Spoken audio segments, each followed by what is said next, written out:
Depuis 3 ans, Disneyland Paris prépare son 25e anniversaire. Le parc a vu les choses en grand. Nouvelle parade, nouveaux sons et lumières, et des stars venues du monde entier. Oh, love me now, love me now, oh, love me now. C'est difficile d'être là et de ne pas apprécier, de voir des enfants heureux, c'est toujours agréable, quoi. C'était magnifique, c'était magique. Magique. Ouais. Franchement, voilà, tu rêves, t'as des yeux d'enfant. Je trouve ça magnifique, c'est merveilleux, ça marche, on est dans un autre monde. Illumination Show était tellement spectaculaire que j'en ai mal au joue d'avoir tellement souri. C'est la première fois qu'une caméra est autorisée à filmer toutes les étapes de fabrication d'une telle cérémonie. Ça fait des mois qu'on travaille dessus. Nuit et jour, nous avons pu suivre en exclusivité tous les préparatifs de l'anniversaire. On vient d'arriver pour toute la nuit. Donc il est minuit jusqu'à 7 h du matin. En coulisses, 15 000 employés exercent 500 métiers différents. Une gigantesque ruche qui s'affaire pour que tout soit parfait. C'est intensif, il faut le smile, il faut l'énergie, la puissance, le fun. C'est dur quand même.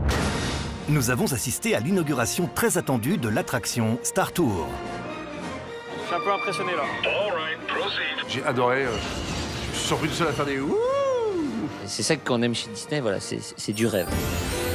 Organiser cet anniversaire est un véritable défi, une course contre la montre. Comment faire pour que tout soit prêt à temps? C'est pas mal, mais il faut vraiment qu'on travaille encore. On a du boulot. On va y arriver. Comment les nouveaux chars de la parade ont-ils été conçus? C'est des très gros jouets. Surtout pour celui-là, c'est un jouet qui va faire 23 tonnes. Vous allez découvrir la face cachée de cette incroyable machine à rêve. Chopin pour le costuming? Oui, bonjour, c'est pour vous dire qu'on rentre dans ce mall. Nous allons vous montrer l'envers du décor. Mesdames et messieurs, le boss! Pour le 25e anniversaire, une nouvelle robe de bal haute couture a été créée sur mesure pour chaque princesse. Exceptionnellement, nous avons pu assister aux tout derniers essayages. C'est mieux, non? Vous allez découvrir que les personnages sont traités comme de vraies stars. Je suis l'impresario des personnages Disney. Go! Comment ces princesses sont-elles devenues de véritables égéries, des modèles de beauté pour les petites filles du monde entier?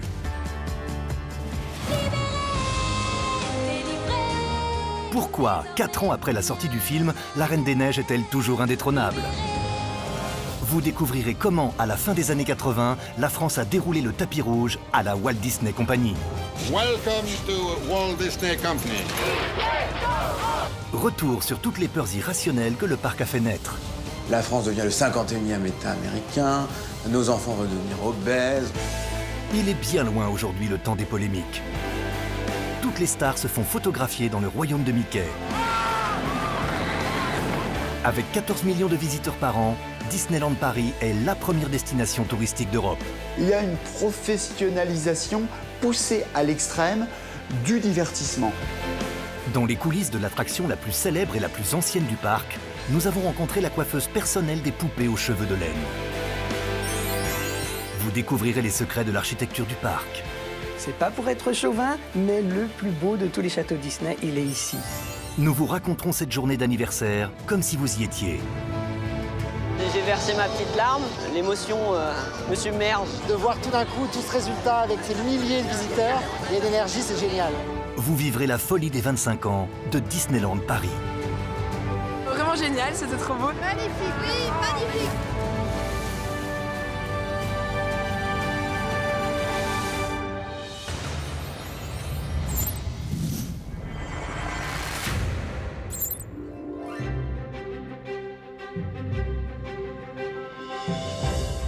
Aujourd'hui, c'est le grand jour. Le parc Disneyland Paris fête son 25e anniversaire. Les médias venus de toute l'Europe se bousculent. 2000 invités de prestige ont répondu présents à l'invitation. La foule se presse pour pouvoir assister à la cérémonie. Cela fait 3 ans que cette fête exceptionnelle se prépare. Le soleil est au rendez-vous. Le royaume de Mickey brille de 1000 feux. Les festivités peuvent commencer.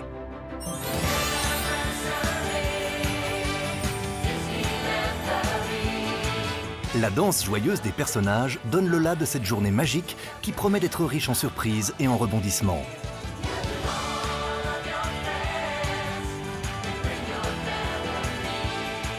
À tout seigneur, tout honneur, Catherine Powell, la présidente de Disneyland Paris, ouvre le bal. Nous sommes fiers de ce qu'est devenu Disneyland Paris depuis 1992. Égérie du 25e anniversaire, Clochette a la lourde mission d'enchanter le public. D'un coup de baguette magique, elle répand sa poussière de fée sur les visiteurs. Je déclare les festivités de notre 25e anniversaire officiellement ouvertes. Passez une merveilleuse journée.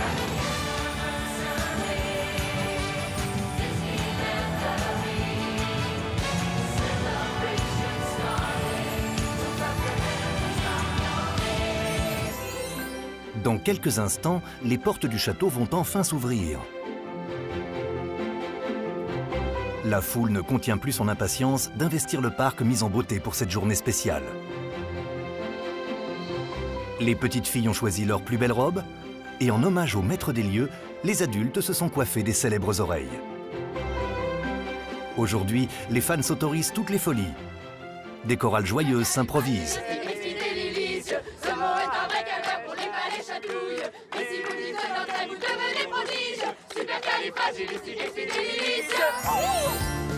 Dans la tribune d'honneur, Mickey et Minnie, vêtus de leur costume de cérémonie, accueillent les invités de marque. C'est difficile d'être là et de ne pas apprécier, de voir des enfants heureux, c'est toujours agréable, quoi. Il y a toujours des frissons quand on arrive, il y a toujours cette magie, il y a toujours la musique, les couleurs. Le temps passe et la magie reste la même. Je suis ravi, ça me fait vraiment plaisir. Je fais partie de ces gens qui vraiment savent la chance qu'ils ont d'être ici et de pouvoir en profiter. Pour fêter son anniversaire, le parc ne présente que des nouveautés. Un spectacle pour les princesses, un show pour Mickey, mais surtout une nouvelle parade entièrement repensée. C'est le grand rendez-vous que tout le monde attend en ce jour de fête. 1 heure avant le coup d'envoi, grands et petits prennent place le long de Main Street pour s'assurer d'être au premier rang.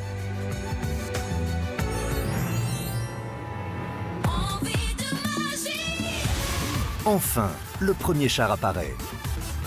C'est Mickey et Minnie, entourés de tous leurs amis, qui ouvrent le cortège de fête. Leurs habits de lumière dans ce char étincelant donnent immédiatement le ton de la parade. Main Street est en liesse. Aux premières loges, Emmanuel Lenormand, le metteur en scène de cette nouvelle parade, scrute les réactions du public. Quand je vois tous ces enfants saluer les personnages et tout, je me dis qu'il y a vraiment un truc et que ça marche. 7 chars, 3 calèches, 48 personnages et 30 danseurs défilent pendant près d'une demi-heure.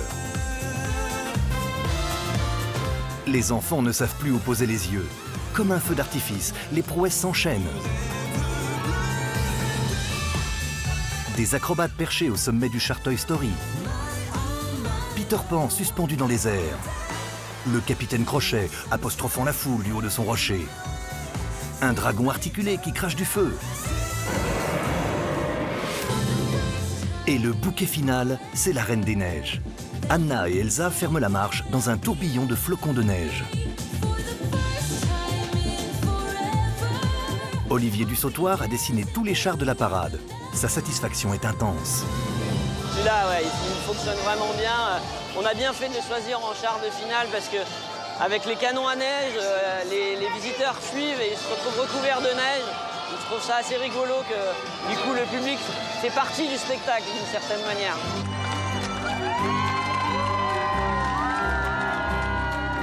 Vraiment génial, c'était trop beau et les nouveaux chars étaient beaux et on a bien vu qu'il y avait des nouveautés. Les princesses étaient très belles et les danses sont vraiment au top. Elle m'a plu Blanche-Neige, Elsa, Olaf, Christophe. C'est très féerique, c'est l'ambiance Disney. C'est coloré, c'est comme on aimait dans les dessins animés. Magnifique, oui, magnifique. Hi guys, welcome. Pour les 3 créateurs de la parade, c'est l'aboutissement de longues années de travail. Leur plus belle récompense aujourd'hui, les sourires et les applaudissements du public. 2 ans et demi qu'on travaille dessus et ça fait du bien de la partager avec d'autres personnes. De voir tous ces chars qui roulent, c'est super impressionnant. Je suis hyper ému. J'étais au départ de la parade et j'ai versé ma petite larme. Parce que quand je vois tout le monde qui est là dans le parc pour partager, ils ont tous l'air super contents, super ravis. L'émotion me submerge. Il y a une émotion géniale parce que l'avoir autant répété toutes les nuits sans personne dans le parc, de voir tout d'un coup tout ce résultat avec ces milliers de visiteurs.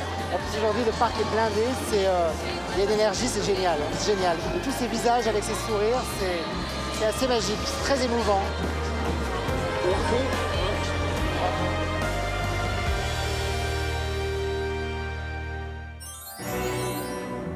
Après la parade, c'est l'inauguration de la nouvelle attraction Star Tour qui fait l'événement. C'est une des plus célèbres attractions du parc. Elle a été intégralement rénovée et repensée pour le 25e anniversaire. Continuez à vous divertir, il n'y a rien à voir ici. Circulez. C'est un moment très attendu pour tous les fans de Star Wars. Après plus d'1 an de travaux, les Stormtroopers en personne escortent les premiers passagers de ces nouveaux vols intergalactiques. Priorité aux VIP.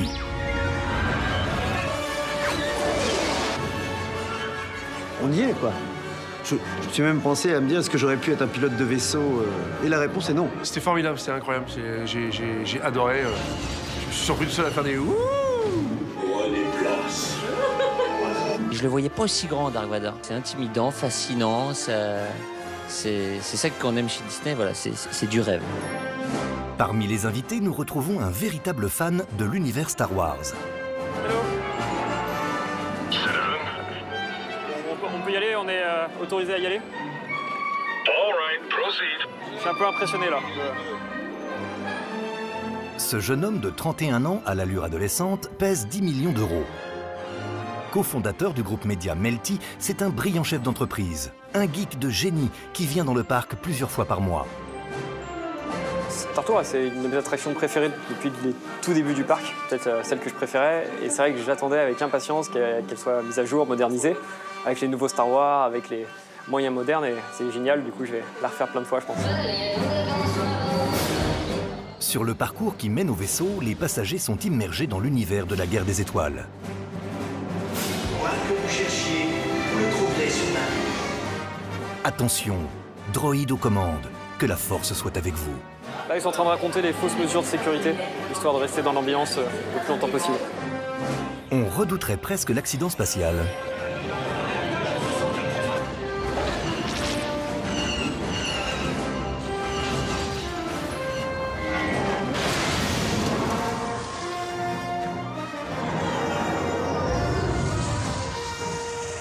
Bien trop cool.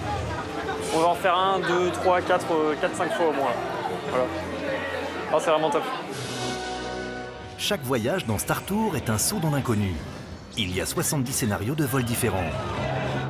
De quoi satisfaire l'appétit insatiable des fans.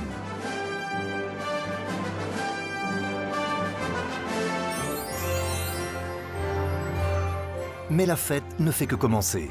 La tombée de la nuit annonce le bouquet final de cette journée d'anniversaire. Pour ses 25 ans, le parc offre à ses visiteurs un tout nouveau son et lumière.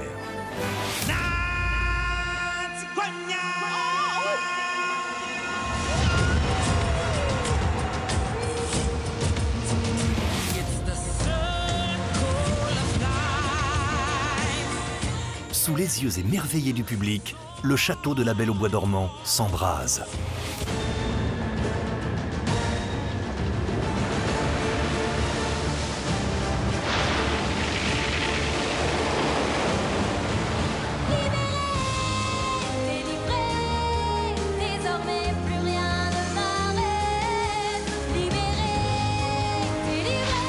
La lueur du feu d'artifice dévoile des visages ébahis.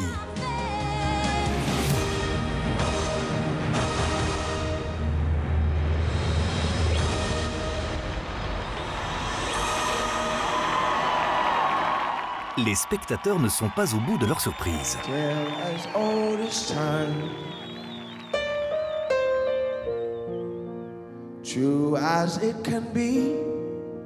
Le célèbre chanteur oscarisé John Legend apparaît comme par miracle devant le château pour un concert privé.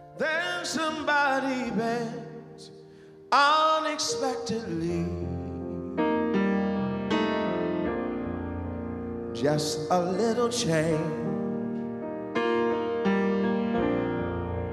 small to say the least, both a little scared, neither one prepared, Beauty and the Beast. Merci beaucoup. Thank you very much. Have a good night. C'est la première fois que je viens sur le parc parisien et pourtant je viens souvent à Paris mais je ne connaissais pas ce parc. C'était génial de jouer sur cette scène juste devant votre magnifique château. De jouer en live La Belle et la Bête, c'était pour moi la première fois de ma carrière et c'était vraiment génial. Enchantés par cette journée, les invités d'honneur remercient chaleureusement Mickey et Minnie. C'était magnifique, c'était magique. Magique. Ouais. Franchement, voilà, tu rêves, t'as des yeux d'enfant. Le nouveau Illumination Show était tellement spectaculaire que j'en ai mal aux joues d'avoir tellement souri. Je trouve ça magnifique, c'est merveilleux, ça marche quoi. À chaque fois ça marche, on est dans un autre monde. Et puis j'adore les feux d'artifice. C'est possible de croire en ses rêves et de rester avec cette âme d'enfant.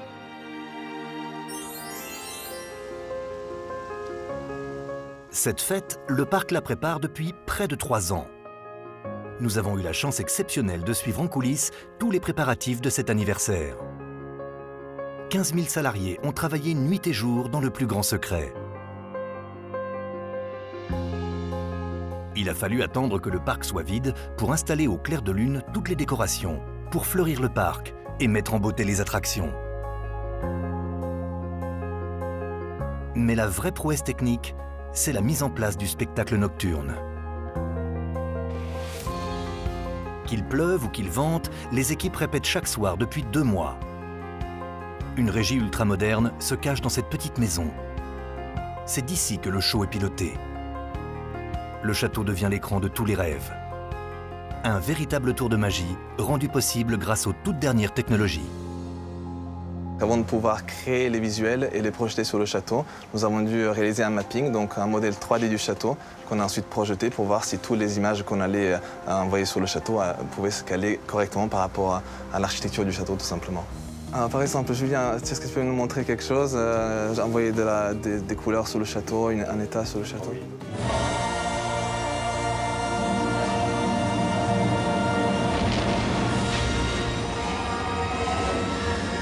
Chaque soir, le spectacle mobilise 50 personnes.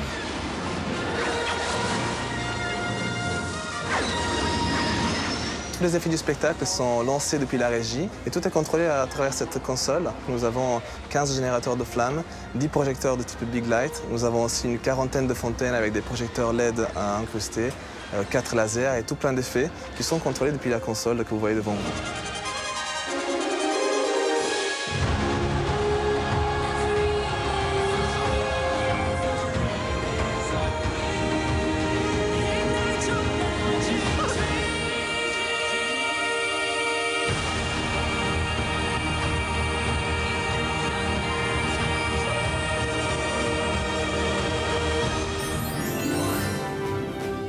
Comme toujours, Mickey est au cœur des festivités. C'est le personnage le plus célèbre du parc, le plus ancien aussi. Chaque nouvelle génération tombe sous son charme. Alors le big boss ici, c'est Mickey, forcément. Walt Disney, c'est quelqu'un qui a eu un succès fou. Mais quand on lui demandait d'où ça partait, il disait « N'oublions jamais une chose, c'est que tout a commencé par une souris ». La petite souris va bientôt fêter ses 90 ans. Tout le monde connaît la forme de sa tête et nombreux sont les visiteurs qui lui rendent hommage en portant un serre-tête-oreille. C'est vraiment le produit phare en fait pour nous et qui est symbolique puisque quelque part je rentre dans le parc et je rentre dans le personnage du parc. En une année en fait nous vendons 600 000 serre-têtes, toutes gammes confondues, aussi bien le serre-tête de Noël comme le serre-tête classique de Minnie Rouge, 600 000 pièces. Un quart des visiteurs craque pour ses oreilles à 20 €. Mickey est l'ambassadeur du parc. Pour le 25e anniversaire, le metteur en scène, Emmanuel Lenormand, lui a créé un spectacle sur mesure. Là, je l'ai appelé, je lui ai dit « Mickey, qu'est-ce que t'en penses ?» Il m'a dit « C'est super, faisons-le !» Donc voilà, c'est fun. Ce spectacle très attendu sera joué chaque jour de cette année d'anniversaire. Pour l'occasion, une grande scène a été dressée au pied du château de la Belle au Bois dormant. Nous avons pu suivre de A à Z tous les préparatifs de ce show. Tout a commencé il y a 5 mois par un grand casting. Emmanuel Lenormand doit sélectionner les danseurs qui auront le privilège de partager la scène avec Mickey. Beaucoup d'appelés, mais peu d'élus. Il faut attendre le 3e passage pour que le chorégraphe trouve enfin son bonheur. C'est pas mal. On le voit tout de suite. Quelques jours plus tard, Emmanuel a constitué sa troupe. Nous retrouvons Raphaël, très heureux d'avoir été sélectionné. J'étais très content et surpris, donc c'est cool. Allez en place, s'il vous plaît. Sourire.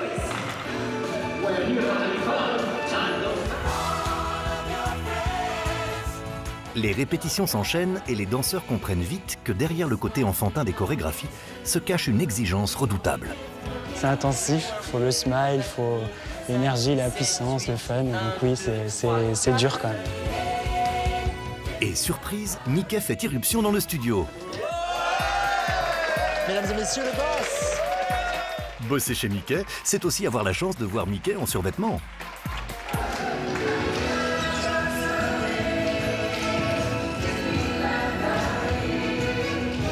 C'est un peu la star du show, hein, donc on est content, on danse pour lui et pour le mettre en valeur.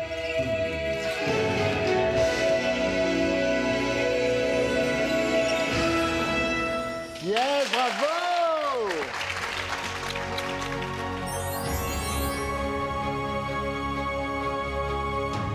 C'est enfin le jour de l'anniversaire. Le public se masse pour assister à la première du show de Mickey.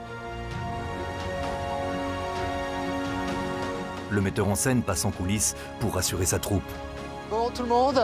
Derrière les sourires de circonstance, le trac est palpable. Heure H, minute M, vous êtes prêts? Oui. Les playbacks? Yes. Les sourires? Yes. La choré? Yes. Les enfants, tous les personnages? Un pour tous et tous pour? Ah! Allez, allez. Jusqu'au dernier moment, Lydie Richard, l'impresario de la star, encourage et rassure son poulain. La chorégraphie, tu l'as? Ces derniers mots échangés sont essentiels. Ça va être OK, oui? Step, 3, 4, super? C'est bon. Oh, j'ai excited, so excited. Ça va être super. Ça va être génial. Oui? Ouais, super. Oh là là, et il y a beaucoup de visiteurs, il y a beaucoup de visiteurs. Oui, oui, oui, c'est bon. Go!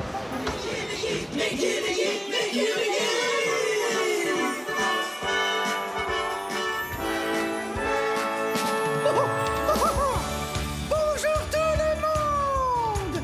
Merci d'être venu pour cet incroyable rendez-vous.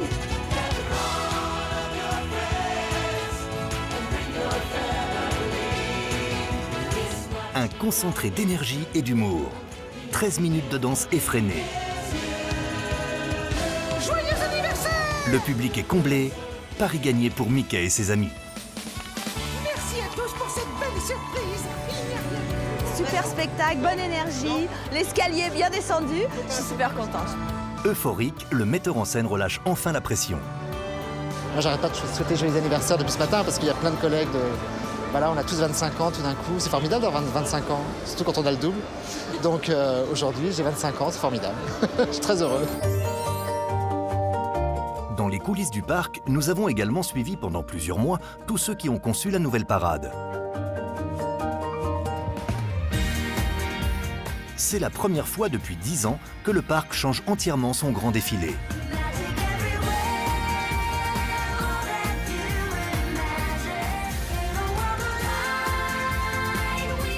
La parade, c'est le moment incontournable de chaque visite au parc. Le grand rendez-vous que personne ne manque. Chaque jour de l'année, par tous les temps, 7 chars, 3 calèches et 23 danseurs enchantent le public. Un défilé impressionnant. Une occasion unique de faire la fête avec les 44 stars des plus célèbres dessins animés de Disney.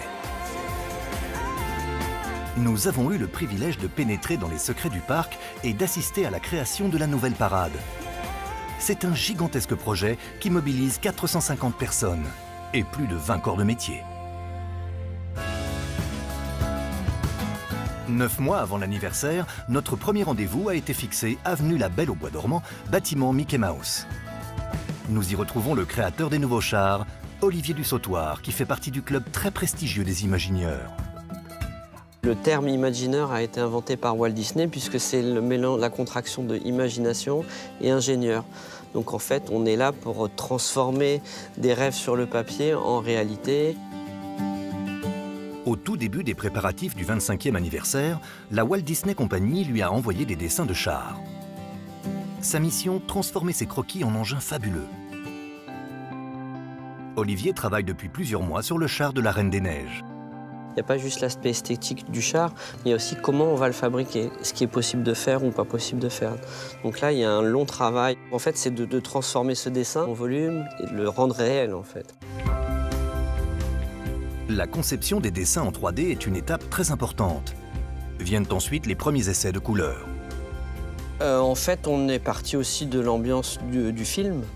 On a regardé beaucoup le film, donc effectivement, Frozen, c'est vraiment le froid, mais c'est aussi les couleurs chaudes. Le dessin animé reste la référence permanente. C'est le genre de planche qu'on donne aux peintres pour qu'ils puissent trouver exactement les bonnes couleurs. Et on leur donne aussi l'image d'inspiration directement du film pour qu'ils puissent comprendre et appréhender le volume et pour pouvoir le rendre en réalité dans la sculpture. Tout ce travail minutieux sur ordinateur permet de construire des maquettes. On a besoin d'un objet concret. C'est beaucoup plus parlant de parler avec une maquette que de parler sur un dessin. Chacune de ces maquettes est estimée à près de 10 000 €. C'est des très gros jouets. Surtout pour celui-là, c'est un jouet qui va faire 23 tonnes et qui va être assez impressionnant puisque en fait, vous allez avoir pendant tout le long de la parade des performeurs qui vont être ici à l'intérieur et la roue va entièrement tourner sur elle-même. Comme ça. 4 mois plus tard, le gigantesque char Toy Story est enfin construit. Là, tu vois, ce qu'il me reste à faire, en fait, tu as les étoiles sur la roue de la destinée, les étoiles de Woody, là, des étoiles de shérif qui manquent de chaque côté. Et je vais leur demander de rajouter les paillettes tout autour ici du truc en rose. Là, c'est super important parce que si ça tourne, il faut que ça envoie beaucoup de lumière. Dans le hangar où sont entreposés les chars en construction, Olivier Dussautoir, le créatif, retrouve Ben Spalding, le producteur de la parade.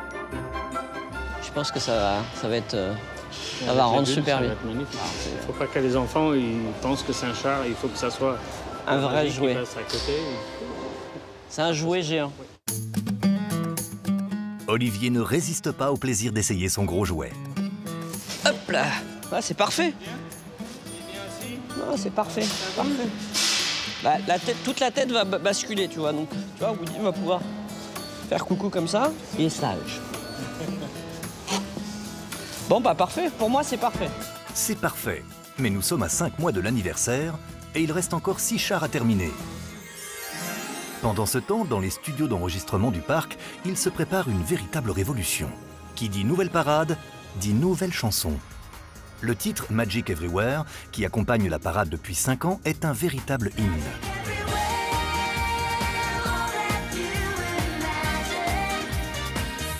La nouvelle chanson du défilé sera-t-elle à la hauteur de cette mélodie entêtante que tout le monde connaît? Nous avons eu la chance d'assister au tout premier enregistrement de la nouvelle chanson de la nouvelle parade.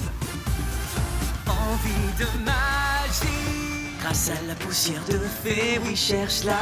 Pensez, trouve-la, croyez, amuse-toi. Amuse-toi. Envie de magie est là. Ça va comme ça? C'était fort, non? Emmanuel Lenormand, le directeur artistique de la parade, découvre avec gourmandise la mélodie qui rythmera ses chorégraphies. On fait tout pour que la musique soit super puissante. Et encore une fois, c'est une parade qui est jouée toute l'année. Parfois, elle est jouée, il fait froid, il fait -10. Il faut que ça chope tout de suite l'attention. Il faut qu'on la retienne, il faut qu'on ait envie de la chanter. En fait, c'est ça le succès d'une chanson. Et intemporel. L'important, c'est d'avoir le smile toujours, dans le son, en fait. À partir du moment où tu souris pendant que tu chantes, le sourire s'entend. Pour Emmanuel Lenormand, c'est un grand moment. Cette nouvelle chanson fait germer dans son esprit les premières idées. Envie de magie. 2 mois avant l'anniversaire, nous retrouvons Emmanuel Lenormand dans le studio Aladdin. Aujourd'hui, c'est le grand jour. Hi, hello.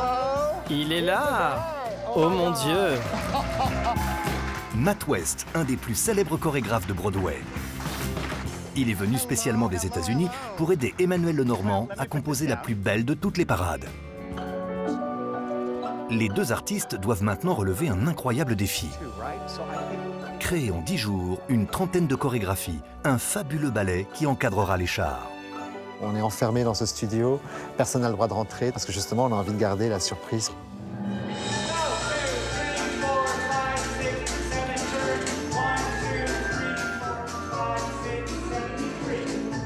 Pour la parade, le secret d'une bonne chorégraphie ne se limite pas à la beauté des gestes. Il faut aussi inviter les spectateurs à participer à la fête. Matt, tu as fait quelque chose de vraiment cool tout à l'heure. Tu traverses,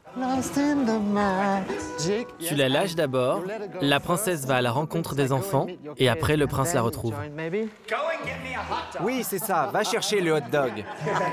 On a des passages dans la chorégraphie où les personnages vont rencontrer les spectateurs. Donc là, c'est le joke entre nous, c'est aller leur prendre le popcorn, aller leur prendre le hot dog qu'ils sont en train de manger dans la parade. Évidemment, on ne le fera pas.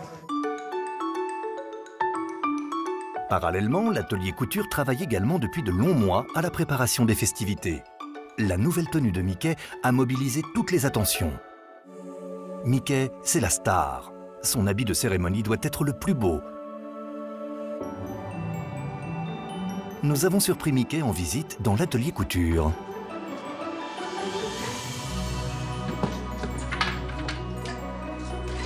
Qu'est-ce que tu fais, Mickey? C'est pas ton costume. T'as trouvé Agnès? Agnès? Agnès? Qu'est-ce qui se passe? Mickey est tellement excité de découvrir son costume qu'il est en train de prendre des nœuds d'une autre parade. Bien, je t'emmène. Allez, à tout à l'heure. Bon essayage. Ici, tout le monde se plie en 4 pour la star du parc. Superbe! Bravo, hein. Qu'est-ce que tu en penses? Oh, la lavalière bleue, j'adore. Mickey ne bouge pas une oreille sans l'accord de son impresario Lydie Richard. Et pour tourner, c'est bien? Et pour les mouvements, la chorégraphie? Génial! T'es prêt pour le 25e, non? Pour cet événement, le parc met également en avant des personnages plus récents plébiscités par le public. Grande égérie des petits, la Reine des Neiges est l'invitée d'honneur du 25e anniversaire. Anna et Elsa sont les nouvelles stars du parc. Elles ont donc le privilège de fermer la nouvelle parade. Le char de la Reine des Neiges, c'est le bouquet final de la parade. Parce que c'est un thème qui était vraiment demandé par nos visiteurs, qui était incontournable pour nous. La Reine des Neiges, c'est le plus gros succès de tous les temps pour un film d'animation. Le film a totalisé plus d'1 milliard de dollars de recettes à sa sortie en 2013. C'est le film d'animation le plus rentable de l'histoire, qui a connu un succès absolument incroyable aux États-Unis, en Europe, mais aussi en Asie. Le parc a été littéralement submergé par la demande des fans. En 2015, pour la saison de l'hiver, la saison de Noël, on a décidé de les mettre dans le pavillon des princesses, exclusivement Anna et Elsa, et on est monté à des temps d'attente avoisinant les 5 heures. Il fallait attendre des heures et des heures pour pouvoir avoir une signature, pour se faire prendre en photo, faire un selfie à côté, que ça devenait compliqué. Victimes de leur succès, Anna et Elsa ont dû quitter le pavillon des princesses pour éviter les débordements. D'autres rendez-vous avec le public ont donc dû être imaginés. Elles vont défiler avant la parade dans leur propre calèche. Elles ont leur propre spectacle karaoké où on invite les gens à chanter avec elles.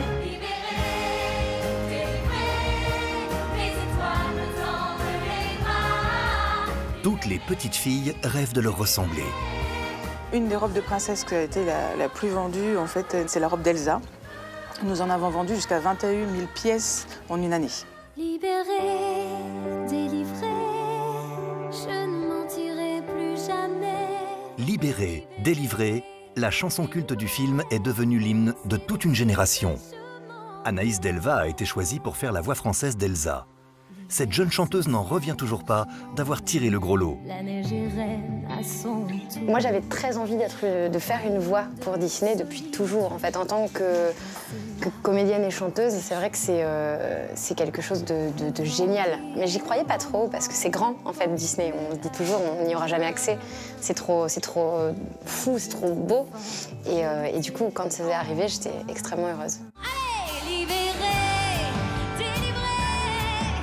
Oscar de la meilleure chanson originale, Libérée, délivrée, c'est surtout un véritable exutoire. C'est comme toutes ces chansons de chanteuses à voix qu'on aime bien chanter chez soi et où on se sent, pour le coup, libéré. Les mots sont super bien choisis aussi.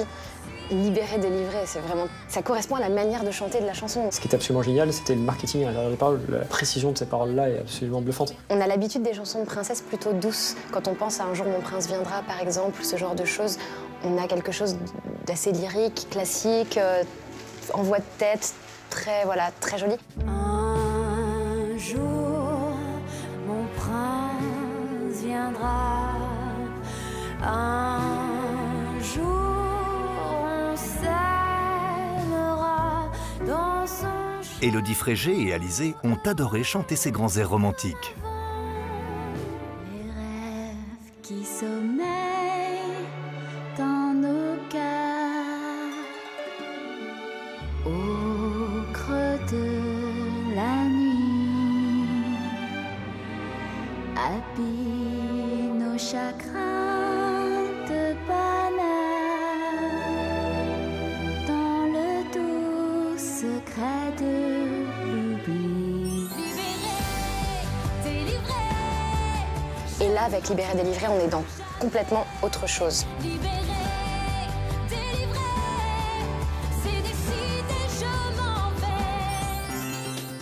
Retour dans les coulisses du parc début décembre, 4 mois avant l'anniversaire.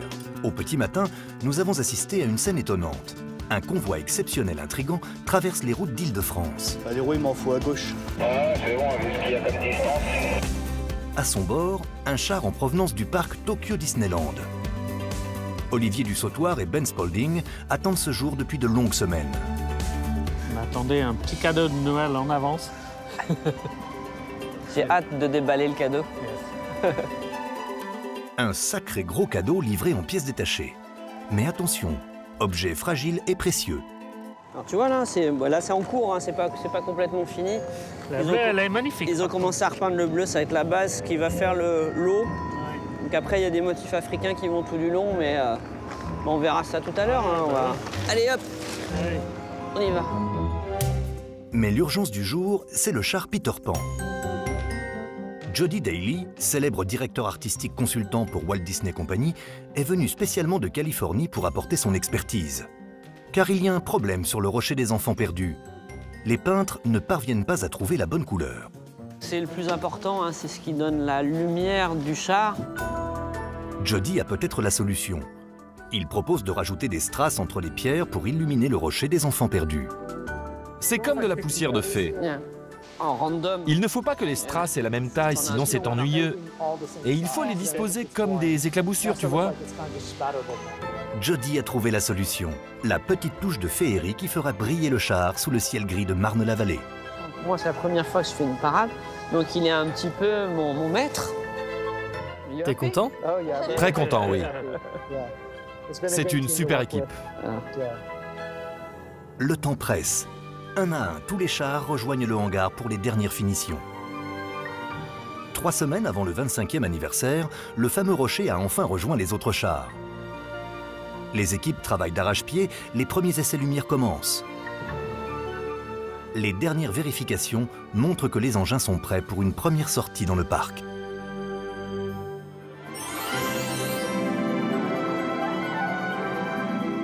Ce soir, les répétitions de la nouvelle parade vont commencer. Mais pour investir le parc, il faudra attendre que tous les visiteurs soient partis. Nous avons pu, en exclusivité, filmer les premières images de la nouvelle parade. Il est 23 h. Chars, danseurs et personnages sont enfin réunis pour une première sortie. Miracle, tous les chars roulent et le rocher du char Peter Pan est enfin terminé. C'est la première fois qu'il répète en dehors des studios. Emmanuel Lenormand est tendu.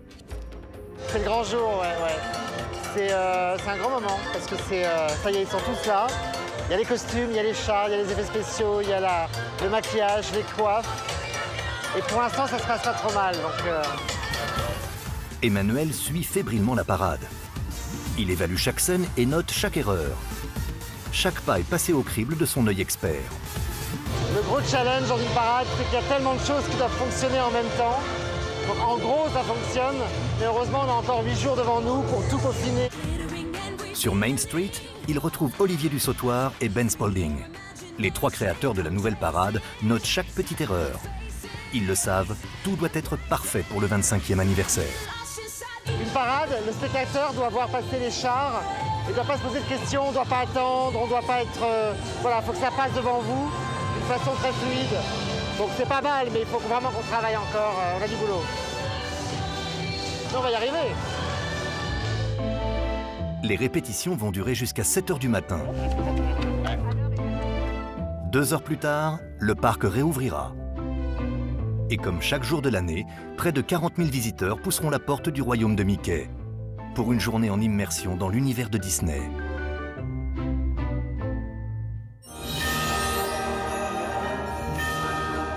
La grande force du parc, ce sont les rencontres avec les personnages.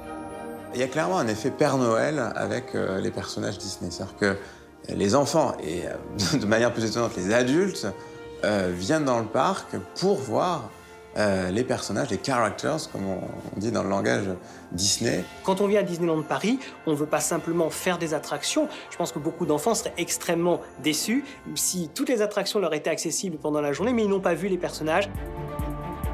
La demande est telle qu'il faut souvent patienter plusieurs heures pour passer quelques instants en compagnie de ces grosses peluches à taille humaine. Pourtant, l'échange reste assez limité. Les personnages ne parlent pas quand ils sont dans les parcs parce qu'ils perdent leur voix lorsqu'ils sortent des dessins animés. En tout cas, c'est la version officielle. Ces rencontres sont soigneusement encadrées pour éviter les débordements. Car ici, on prend leur rôle très au sérieux. En coulisses, ils ont même un vrai impresario. Je suis l'impresario des personnages Disney. En fait, comme toute star, tous les personnages Disney ont besoin de moi pour préserver leur image, les accompagner dans les différents spectacles dans lesquels ils vont participer. Ça veut dire quoi? Que le divertissement, que le fun est quelque chose de très sérieux, qu'on ne rigole pas avec ça. Il y a une professionnalisation poussée à l'extrême du divertissement. Dans le monde merveilleux de Disney, comme dans celui des People, il y a une hiérarchie de la célébrité. On a les personnages que l'on appelle les VIP characters, qui sont les premiers en fait caractères de l'équipe qu'a créé Walt Disney. Ce sont Mickey, Minnie, Tic et Tac, Donald, Goofy, Pluto. C'est la bande de Walt Disney des débuts. Ces VIP, on les retrouve surtout dans Fantasyland, le cœur du parc, l'univers de tous les dessins animés historiques de Disney. À chacun ses préférences, mais les affinités varient aussi selon le pays d'origine des visiteurs.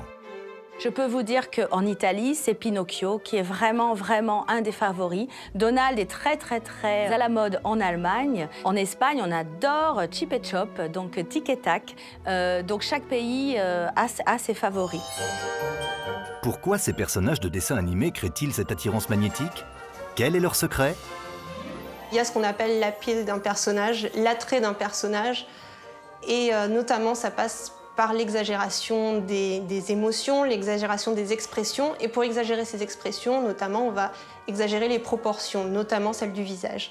D'où les grands yeux, d'où le fait que proportionnellement, une tête va être plus grande qu'une tête normale. La théorie de l'attachement, c'est-à-dire qu'on est attiré par des formes rondes et par des grosses têtes. Disney va toujours perpétuer ça, c'est-à-dire que toujours donner un aspect cute à ces personnages, c'est-à-dire mignon. Dans le parc, comme dans les dessins animés Disney, il n'y a pas que des gentils. Il y a quand même dans le parc quelques personnages de méchants. Alors ils sortent beaucoup pour Halloween, mais il y a quand même quelques personnages de méchants parce qu'il y a aussi des spectateurs qui aiment bien les méchants. Je suis super contente parce que ces dernières années, je trouve qu'on met en avant les vilains. Et les méchants et les sorcières, et je trouve ça génial parce que c'est les personnages qu'on n'oublie pas, c'est mes préférés, moi. C'est un personnage qui me faisait peur quand j'étais petite. Je la trouvais mauvaise quand elle devient sorcière, forcément pour empoisonner Blanche-Neige, qui est toute belle, toute jolie, qui chante bien et tout ça. L'univers de Disney, c'est un univers très américain, très binaire, très caricatural. Il y a le bien, il y a le mal. C'est un univers où les repères sont clairs. J'avais envie de blaguer et je n'osais pas trop malgré tout. Même si bien sûr elle me fait pas peur parce que je suis un grand garçon. On va la doubler peut-être, non? Allez-y, mon mignon. Ils m'ont fait très peur. Ils ont surtout fait très peur à ma petite fille qui est là-bas et qui n'a pas voulu me suivre. Donc, redoutable. Ces méchants ont beaucoup de succès chez les adultes. Mais pour les enfants aussi, ils sont un mal nécessaire. Les enfants aiment les méchants de dessin animé parce que dans le dessin animé, le méchant est anéanti, contrairement à la vie de tous les jours où, hélas, les méchants parfois triomphent et même ont la vie dure. Il se trouve que les méchants de Disney ont toujours un côté un tout petit peu ridicule qui permet à l'enfant de s'en moquer. Dernier week-end avant l'anniversaire. Nous retrouvons dans le parc une famille d'habitués. Valérie, Sébastien et leurs enfants, Alice et Achille, viennent du nord de la France. C'est un long voyage, mais rien n'arrête leur désir de retrouver le plus souvent possible le monde de Mickey. On a les passes annuelles Disney qui nous permettent de venir autant de fois qu'on veut en fait. Ils ont tous les 4 un pass annuel. C'est cher, très cher. Près de 900 € par an pour toute la famille. Le bonheur n'a pas de prix.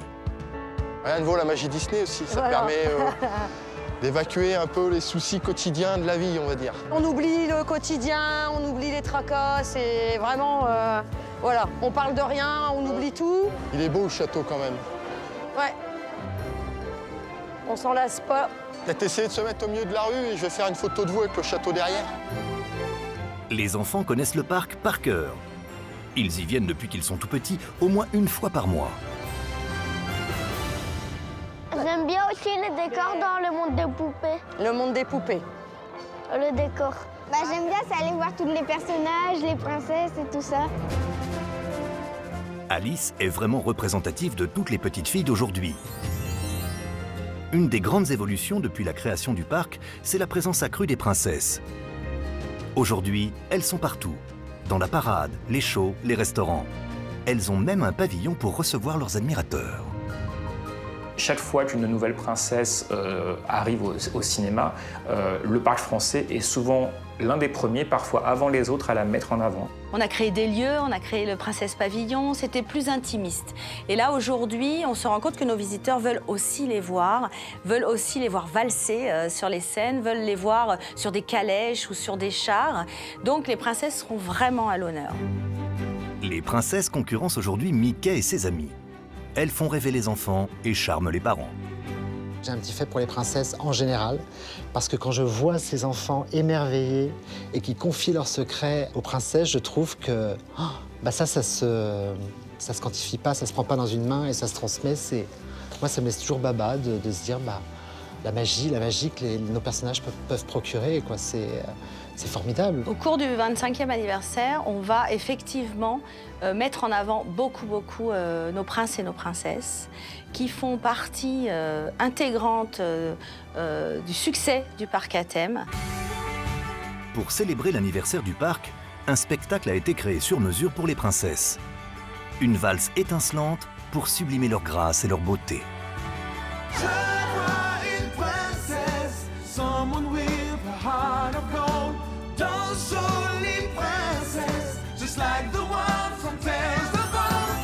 Pour l'occasion, le parc offre une nouvelle robe pour chacune de ses princesses. Alors voici notre caverne d'Ali Baba, avec des strass, des boutons, des boucles, plein de galons.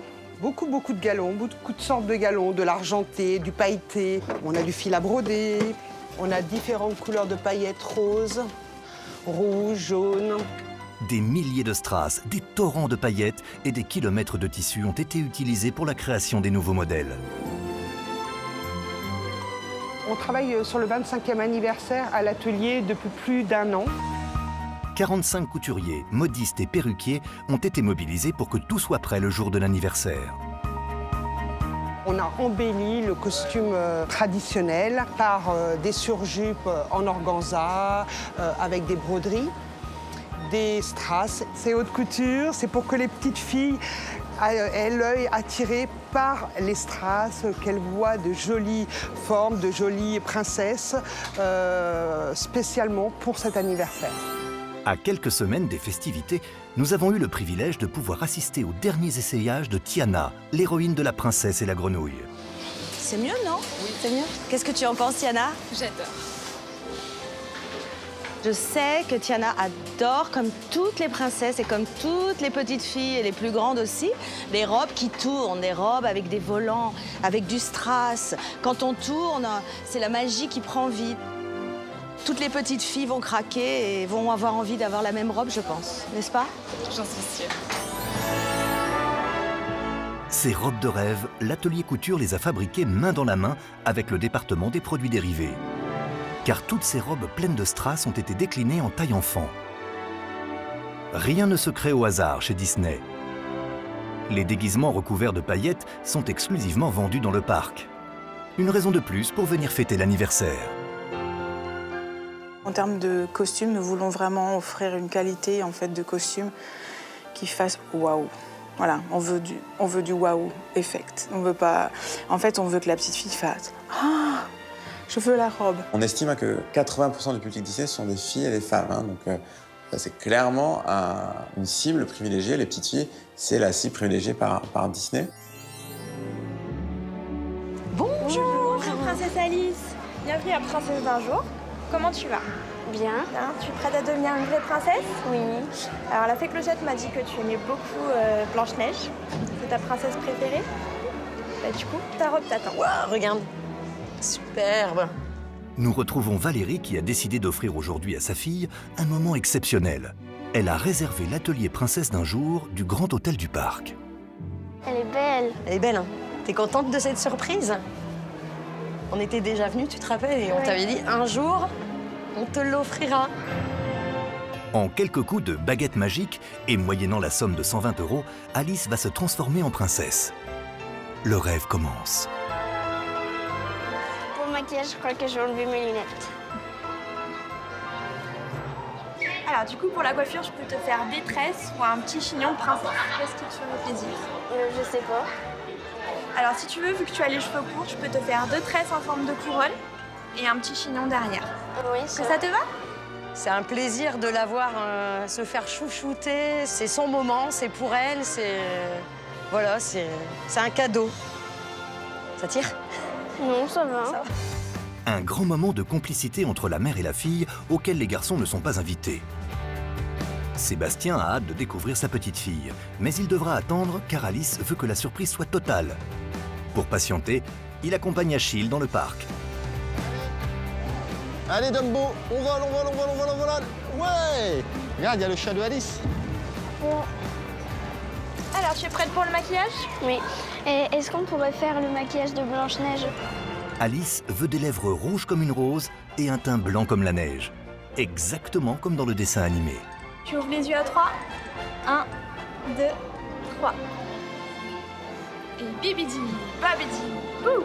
Avec un peu de poussière de fée, tu deviens la princesse Blanche-Neige. Est-ce que ça te plaît? Oui. Je te montre ta coiffure. Magnifique. Ça te plaît? Oui. Miroir, mon beau miroir, dis-moi qui est la plus belle. T'es très jolie. Alice en a le souffle coupé. J'aime bien la robe, elle est trop belle. Merci. Avec plaisir, princesse. Mais la petite fille devenue princesse s'improvise vite un port de tête altier pour la séance photo.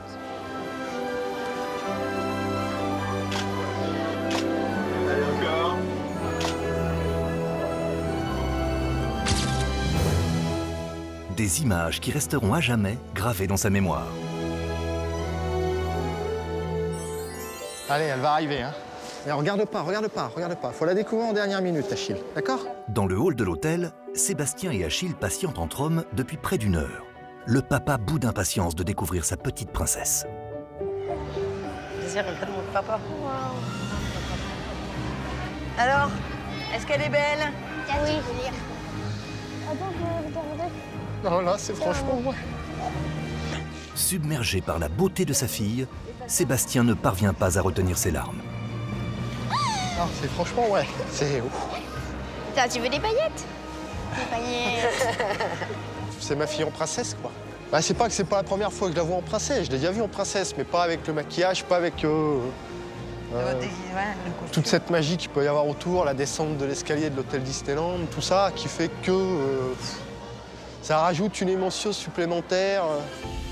La nouvelle petite Blanche-Neige rejoint le pavillon des princesses. Aujourd'hui, c'est Ariel qui reçoit. Bonjour Ariel. Bonjour Ariel. Tu vas mon cœur? Comment vas-tu? Ça va bien? Oui. Et toi? Oui. Comment tu t'appelles? Alice. Alice. Et toi? Achille. Enchantée. As-tu passé une bonne journée? Ici. Ici.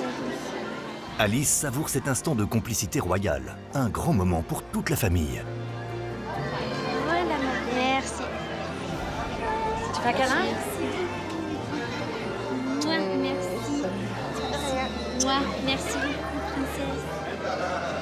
Au revoir, Ariel. Au revoir, Ariel. Ariel. La robe que porte Alice est commercialisée 70 € dans les boutiques du parc.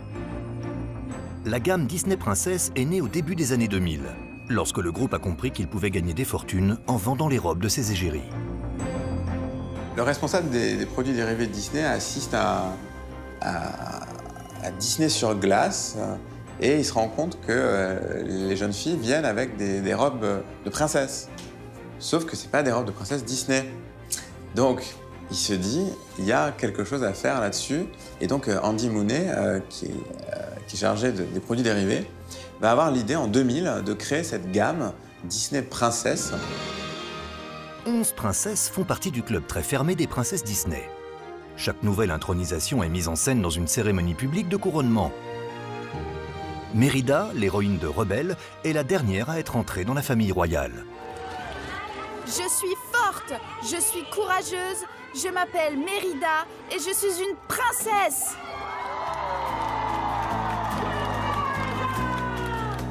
Les héroïnes labellisées Disney Princess sont ensuite déclinées sur tous les supports. Robes, peluches, objets de décoration, babioles en tout genre.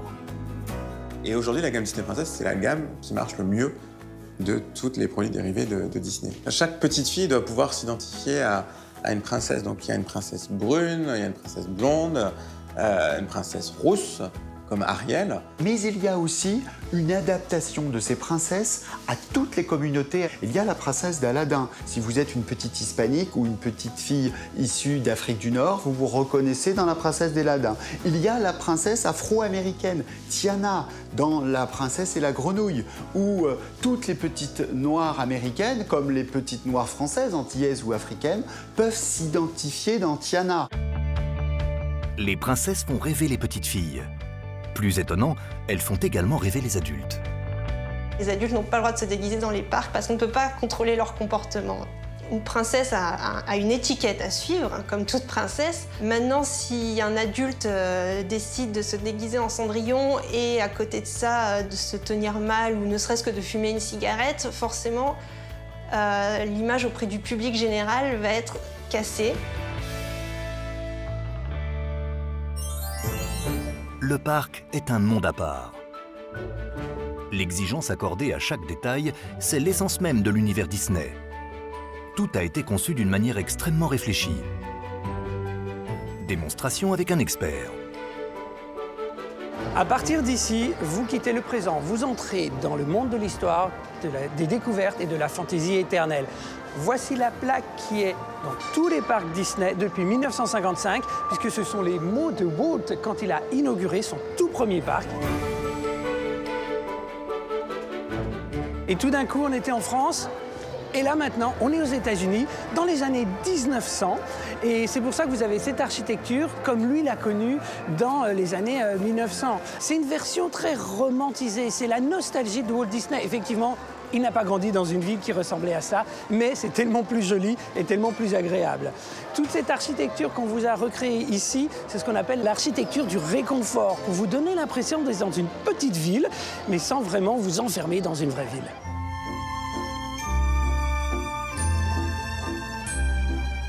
Alors là, voilà, on est vraiment à l'entrée de Main Street avec cette perspective qu'on appelle une perspective forcée pour montrer le château, le mettre en valeur et pour attirer les gens sans avoir besoin de mettre des signalétiques partout en disant c'est par ici que ça se passe. Instinctivement, les gens vont savoir où ils doivent aller. Ce sont les décorateurs des studios de cinéma Disney qui ont construit le tout premier parc américain. Grâce à de savantes techniques de trompe-l'œil, l'illusion est parfaite. On appelle ça la perspective forcée parce qu'en fait, tous les bâtiments que vous voyez de part et d'autre ne sont pas à la vraie hauteur, mais c'est une technique de cinéma pour donner l'impression qu'ils sont plus grands et qu'ils fondent vers le château eux-mêmes, alors que ce n'est pas du tout, c'est juste un effet d'optique. Si vous regardez cette façade en briques rouges, le rez-de-chaussée, c'est un rez-de-chaussée normal, vous voyez les gens qui passent à côté et c'est la bonne taille. Mais si vous regardez les fenêtres qui sont juste au-dessus, vous allez voir qu'elles commencent en fait anormalement bas. Et si vous regardez les fenêtres encore au-dessus, eh bien, elles sont encore plus petites, ce qui donne l'impression, quand votre œil regarde, que le bâtiment est très haut, alors qu'il ne l'est pas. Et on va jouer avec cette fausse perspective jusqu'au bout de la rue pour donner l'impression qu'il y a ces lignes de fuite exagérées pour vous emmener vers le château. La visite commence toujours par la traversée de Main Street. Main Street, ça veut dire la rue principale. Donc on va retrouver tout un tas de commerces qu'on trouvait à l'époque. Ici, par exemple, eh bien, vous avez le garage avec la pompe à essence. Et si vous faites attention, c'est le seul endroit où la rue, elle rentre dans une boutique, puisque c'est le garage. Donc on a besoin de faire rentrer la voiture. On va trouver d'autres moyens de locomotion, comme ceux qui étaient avant l'automobile, les tramways tirés par les chevaux, qui vont faire l'aller-retour sur la route. Pour le visiteur attentif, cette vraie fausse rue contient de nombreux hommages à Walt Disney. Dans les années 1900, on utilisait les fenêtres pour faire de la publicité. Donc, à Disneyland, on fait des fausses publicités, mais avec des vrais noms. Si vous regardez ici, vous allez trouver deux noms qui nous sont familiers, Roy Oliver Disney, Walter Elias Disney. Et les plus connaisseurs peuvent s'amuser à traquer les nombreux clins d'œil à la vie de Walt Disney. Donc ici, vous avez une plaque qui dit Elias Disney, Contractor 1901. Pourquoi? Parce que le père de Walt s'appelait Elias et qu'en 1901, quand Walt est né, eh ben, il travaillait dans le bâtiment. Donc on a mis ces petites plaques pour faire croire que peut-être que le père de Walt a construit cette partie de Disneyland. Si vous tournez dans la première impasse à gauche, vous découvrirez une authentique boutique, réplique parfaite du début du XXe siècle. Et donc là, vous allez trouver un vrai barbier. Et on peut vraiment se faire raser la barbe? C'est ouvert. Vous pouvez vous faire raser la barbe moyennant 18 €. Le barbier en profitera peut-être pour vous raconter l'anecdote selon laquelle Walt Disney refusait que ses employés portent une moustache pour que personne ne puisse concurrencer son look. Au coin de cette rue, nous avons un restaurant qui n'existe qu'à Disneyland Paris. Et c'est un hommage à Walt Disney dans lequel on va trouver tout plein de clins d'œil à sa vie.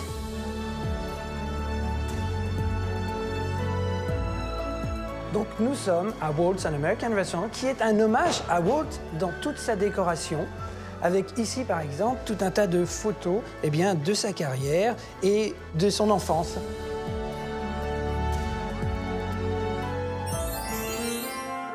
Il y a dans le parc une attraction créée par Walt Disney. Une croisière entêtante inoubliable.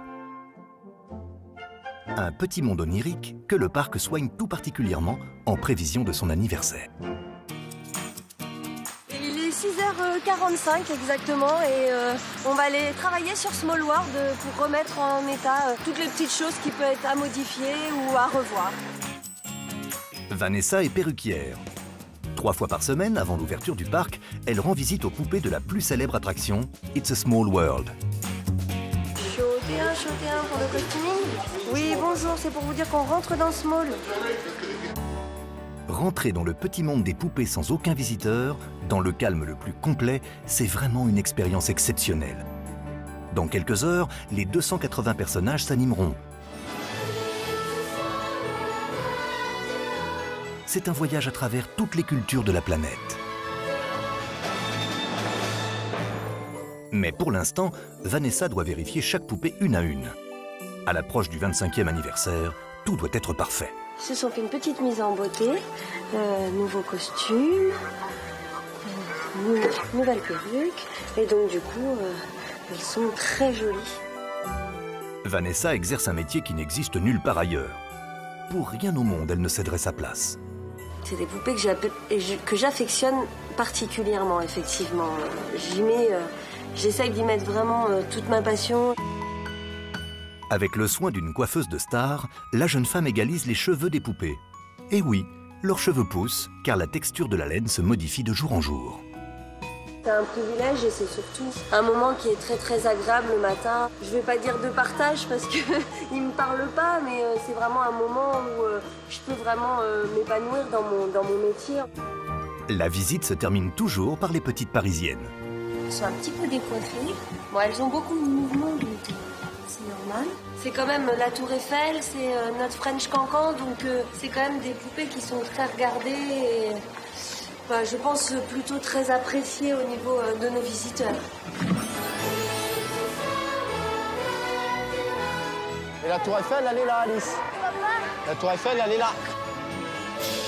Pour Sébastien, Valérie et leurs enfants, cette attraction est toujours un grand moment de bonheur et d'émerveillement.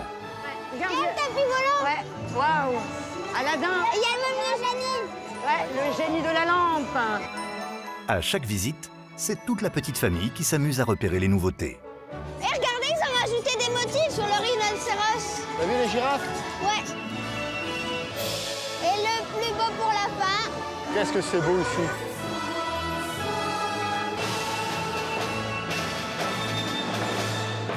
On fait cette attraction à chaque fois qu'on vient sur le parc. Moi, je pense que c'est une attraction majeure. Les poupées, la chanson par contre qu'on a dans la tête toute la journée. Ah, c'est une attraction majeure de Disney. Ça reste un incontournable de Disney. Une des plus anciennes aussi. Walt Disney a créé cette attraction en 1964 pour le pavillon de l'UNICEF à l'Exposition universelle de New York. Cette attraction, depuis 50 ans, symbolise vraiment Disney.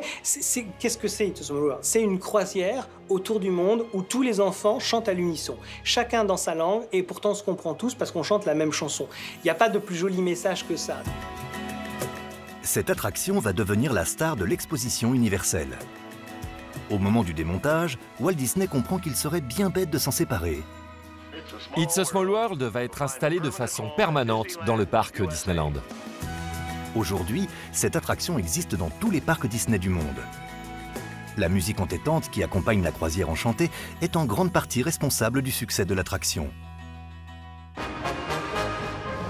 Walt Disney voulait une musique simple et répétitive, une musique qui reste à jamais en mémoire.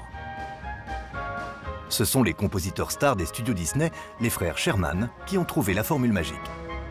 Les frères Sherman conçoivent cette mélodie que plus personne ne peut oublier depuis, à tel point d'ailleurs que quand on va chez Richard Sherman aux États-Unis, que vous sonnez à sa porte, c'est la musique d'It's a Small World qui fait le bruit de la sonnette, donc même lui n'arrive pas à s'en passer. Ça rend heureux. Tout le monde connaît cette chanson, même les stars ne résistent pas au plaisir de la fredonner. Au bout du pôle Nord ou sur l'équateur, y a un Jean qui rit, y a un Jean qui pleure. It's a world of laughter, a world of tears. It's a small world after all. It's a small world after all. Devant le ciel, on se dit que nous sommes des fourmis. Le monde est petit. La la la la la la la la la la. Au moment où je vous parle, il y a forcément un endroit dans le monde où il y a une version d'It's a Small World qui est jouée, donc cette chanson est forcément jouée à tout moment, 24 heures sur 24, autour de la planète. Avec le jeu des décalages horaires, le soleil ne se couche jamais sur l'empire de Mickey. Il existe 6 parcs Disney dans le monde, chaque parc est construit autour d'un château de contes de fées. Dans tous les parcs Disney, en son centre, il y a un château qui est devenu l'icône de la magie Disney.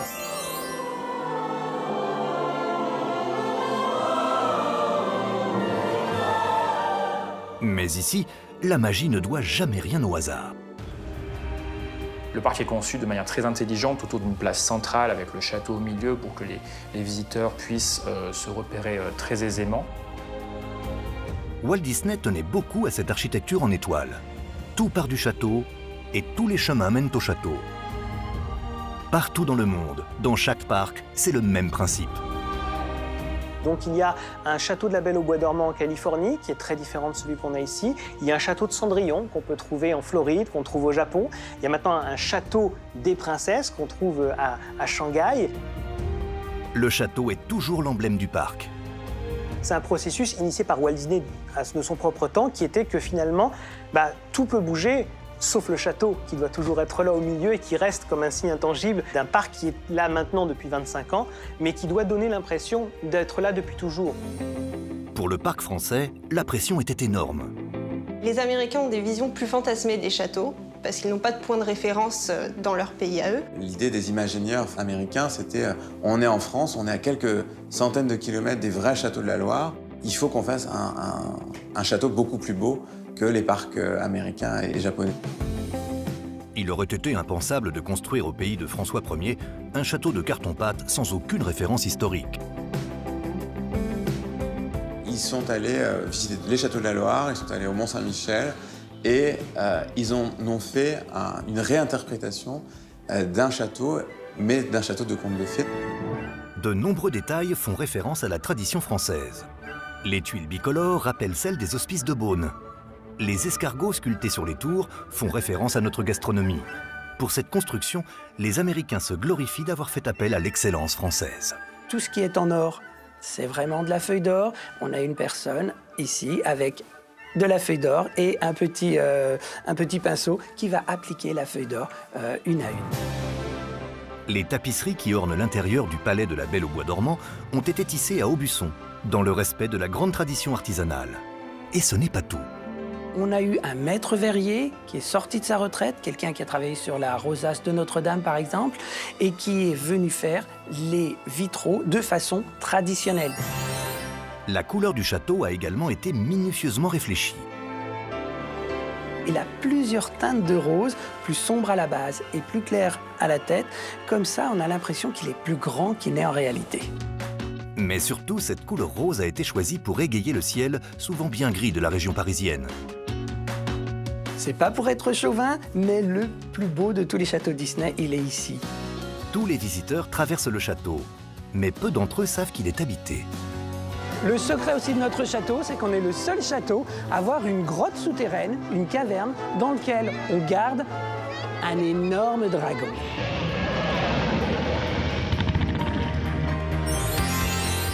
Le château est l'endroit le plus photographié du parc. Et comme ici on pense à tout, il est donc orienté de façon à ce que le soleil ne passe jamais derrière lui. Cliché oblige. Et à la nuit tombée, le château de la Belle au Bois dormant se transforme en un palais féerique qui illumine le parc.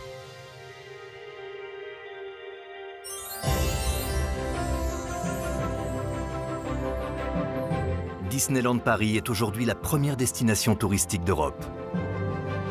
Chacun de ses anniversaires est l'occasion de fêter son succès.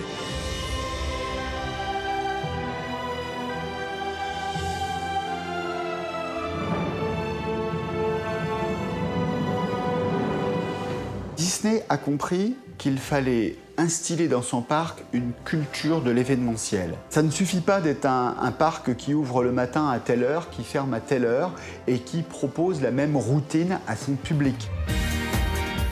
Le monde de Mickey, Made in France, a trouvé son public. Et même les plus grandes stars y viennent très régulièrement.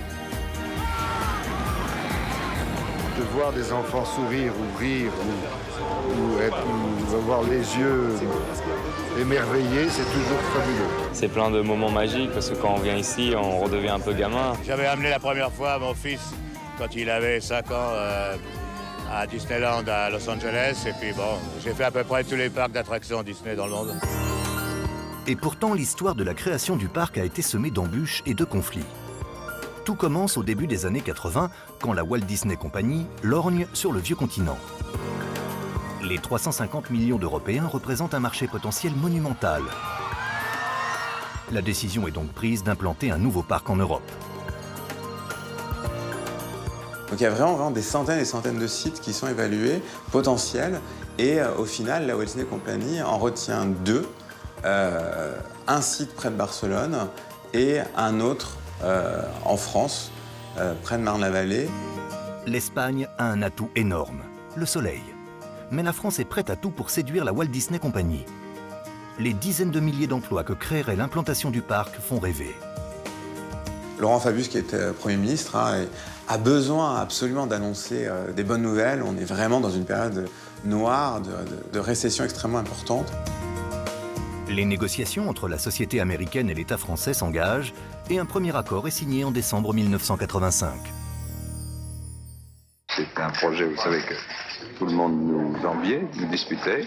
C'est une bonne chose de l'avoir remporté. C'est en tout cas une discussion très difficile.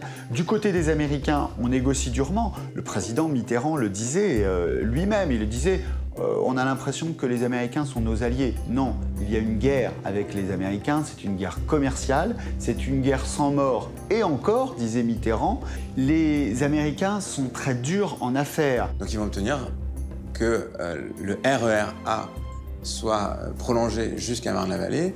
Ils vont obtenir que l'autoroute aussi soit prolongée jusqu'à Marne-la-Vallée. Mais aussi une ligne TGV pour desservir le parc. Et c'est la France qui paiera ces travaux. Montant de la facture, 1,6 milliard de francs. Mais les Américains n'ont pas fini de poser leurs conditions. Ils vont obtenir des concessions extrêmement importantes sur le prix des terrains également. Ils vont obtenir des concessions sur le fait que les travailleurs de Disney, les cast members, les membres de la distribution, comme on les appelle, qui travailleront le samedi et le dimanche, ne seront pas payés plus. Les esprits s'échauffent, certains se disent nous sommes en train de détricoter le code du travail à la française. En 1987, après des années de négociations, un accord est enfin trouvé. Mais le nouveau Premier ministre, Jacques Chirac, n'est pas au bout de ses surprises. Au moment de la convention, il y a un échange, dit-on un peu vif, entre les équipes de Disney et le gouvernement français quand on dit ce serait bien que ce soit Mickey qui signe la convention. Chirac tombe de sa chaise.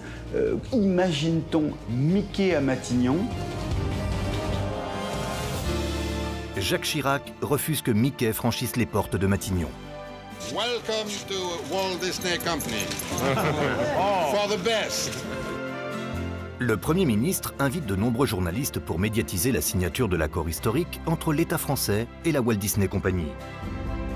This agreement with the Walt Disney Company is a very, very interesting contract. Et une anecdote assez rigolote, peut-être un présage, on offre à Jacques Chirac un cellulo. Un cellulo, c'est une feuille transparente originale de Blanche-Neige et les 7 nains. Mais alors, on a choisi une scène assez étonnante. C'est la sorcière qui offre la pomme empoisonnée à Blanche-Neige. Dans l'esprit de nombreux commentateurs, la sorcière, c'est l'oncle Sam, la pomme, c'est Disney, et Blanche-Neige, c'est l'État français qui se fait avoir, qui va se faire empoisonner. L'arrivée de Mickey en France soulève alors une énorme polémique. Alors que les travaux pharaoniques débutent à Marne-la-Vallée, de violentes critiques éclatent. Mickey devient le symbole de l'impérialisme américain. L'anti-américanisme en France, il est aussi vieux que les États-Unis. Même le président de la République, François Mitterrand, qui est pourtant à l'initiative du projet, ne peut cacher ses réticences. Moi, je respecte les expressions d'origine étrangère. Disons que c'est pas exactement, comment est-ce que vous disiez à propos de... C'est pas exactement ma tasse de thé, quoi. L'arrivée de la machine Disney au début des années 90, elle a déchaîné les appréhensions, les refus, le mépris, enfin, tous les clichés pour des raisons rationnelles et irrationnelles. La France devient le 51e État américain, nos enfants vont devenir obèses, on lira plus Sartre, enfin, c'était hallucinant. Pour les plus virulents, Mickey prend les traits d'un rat vorace qui voudrait secrètement engloutir la culture française.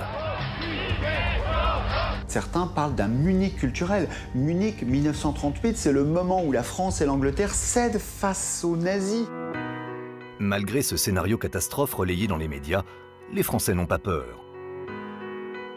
Il y a un paradoxe, c'est qu'au moment où il y a ce déferlement de passion, eh bien, l'opinion publique française est à 80% favorable à l'ouverture de ce parc, pour des raisons liées aux emplois, mais aussi parce qu'une majorité d'entre eux trouvent positif d'y aller avec ses enfants.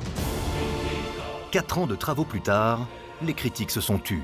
Et l'inauguration du parc le 12 avril 1992 est un immense événement. Et maintenant, je déclare Euro Disney officiellement ouvert.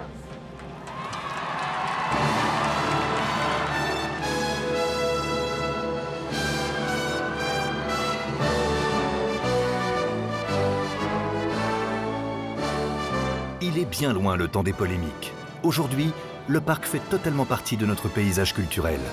Et c'est tellement vrai qu'il sert même de vitrine médiatique. Nicolas Sarkozy et Carla Bruni officialisant leur relation à Disney, c'est une manière finalement de dire la brouille est terminée. On est réconcilié totalement avec Disney, on met complètement de côté les difficultés du début et le passionnel qui a entouré la création du parc. Un parc que la France a souhaité, un monde magique que certains ont refusé, et aujourd'hui une vraie fierté chauvine. Quand Euro Disney s'est ouvert, on a dit que c'était le plus beau parc Disney du monde. Et miracle de l'histoire, plus aucune raison de s'opposer au monde merveilleux de Mickey. Car Walt Disney, ce grand génie du divertissement, aurait des origines françaises. Il y a 950 ans, Hugues et Robert d'Isigny ont quitté le village d'Isigny pour traverser la Manche avec Guillaume le Conquérant, participer à la conquête de l'Angleterre, et le nom d'Isigny, D''Isigny, avec le temps en anglais est devenu Disigny en un seul mot, puis Disney, puis Disney. Il y a quelques mois, Mickey s'est déplacé à Isigny-sur-Mer pour célébrer les origines normandes de son créateur. Il y a sans doute un petit côté chauvin qui nous plaît beaucoup à imaginer que Walt Disney, effectivement, ait parmi ses ancêtres pu compter des Français. Lors de sa dernière visite, le président de la République, François Hollande, a scellé la grande réconciliation entre la France et le parc. En France, tout commence par des polémiques et tout finit par des anniversaires. C'est désormais gravé dans le marbre. Cocorico, la fabuleuse success story de Disney, est aussi la nôtre. Et qui ne souhaiterait pas être associé à ce destin exceptionnel? Ça a été le plus grand génie du siècle. Walt Disney est très clairement un visionnaire, un inventeur. C'est le roi du divertissement américain. C'est l'histoire incroyable d'un petit garçon né à Chicago en 1901. Walt Disney, c'est la classique success story à l'américaine. C'est-à-dire il part de rien et il arrive sans limite. Il a une revanche à prendre sur une enfance très pauvre. Walt Disney est le quatrième d'une fratrie de 5. Son père a du mal à faire vivre la famille. Entrepreneur dans le bâtiment, fermier puis vendeur de journaux, la famille déménage régulièrement. La vie est rude. Walt Disney n'a pas eu une enfance très heureuse. Il a un père plutôt distant, très froid, assez violent. Disney, c'était un enfant qui, à 10 ans, se levait à 3 h du matin pour aider ses parents, pour distribuer les journaux.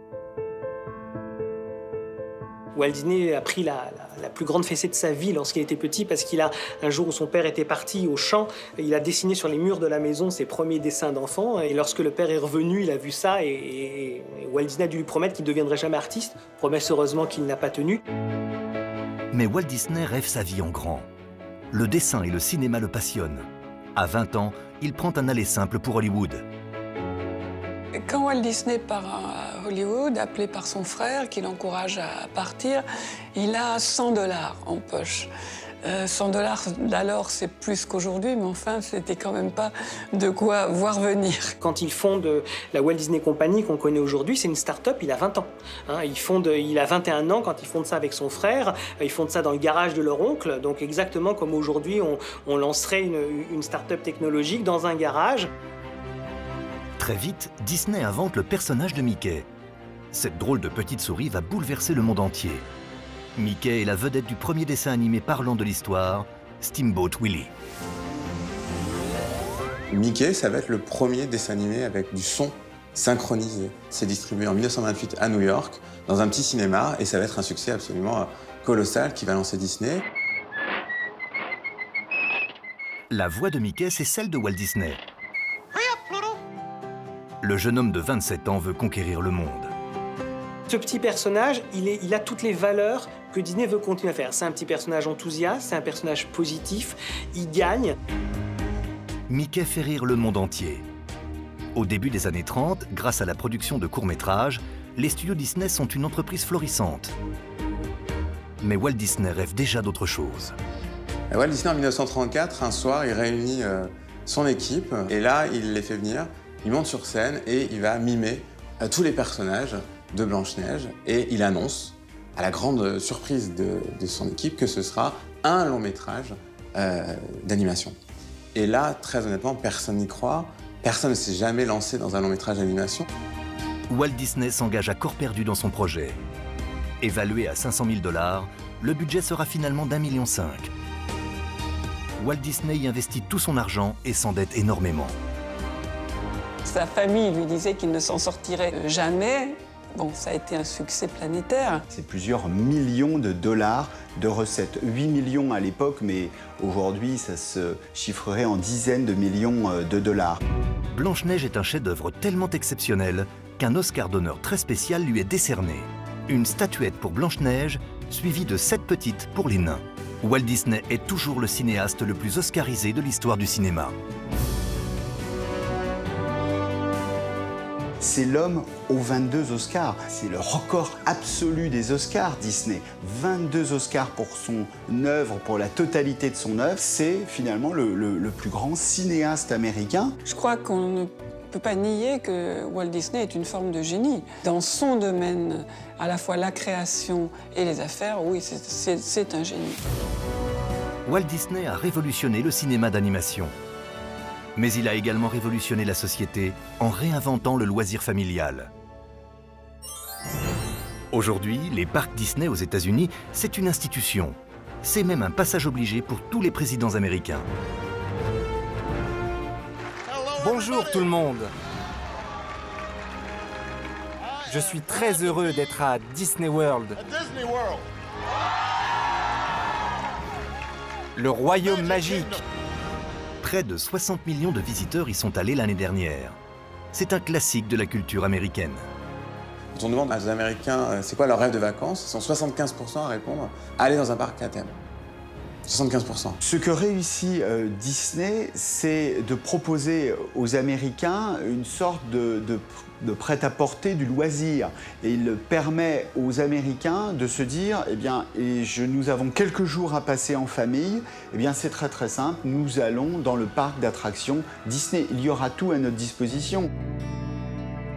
C'est lors d'un week-end comme les autres qu'un éclair de génie traverse l'esprit de Walt Disney.